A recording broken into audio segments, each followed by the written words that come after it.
జనసేనలో చేరికలు కండువాలు కప్పి పార్టీలోనికి ఆహ్వానించిన జనసేన పార్టీలో చేరికలు అధికమయ్యాయి.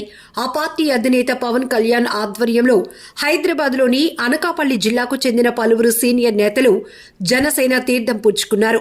వారందరికీ పవన్ కళ్యాణ్ పార్టీ కండువా వేసి పార్టీలోనికి ఆహ్వానించారు. పార్టీలో చేరిన వారిలో అనకాపల్లి జిల్లా యలమంచిలి నియోజకవర్గం అచ్యుతాపురం మండలం దిబ్బపాలెం గ్రామం మాజీ సర్పంచ్ వైసీపీ నాయకుడు బైలపూడి శ్రీరామదాసు, అచ్యుతాపురం మండలం మాజీ జెడ్పీటీసీ టీడీపీ నేత జనపరెడ్డి శ్రీనివాసులు ఉన్నారు. అనంతరం పవన్ కళ్యాణ్ మాట్లాడుతూ జనసేన బలోపేతానికి వారంతా కృషి చేయాలని కోరారు.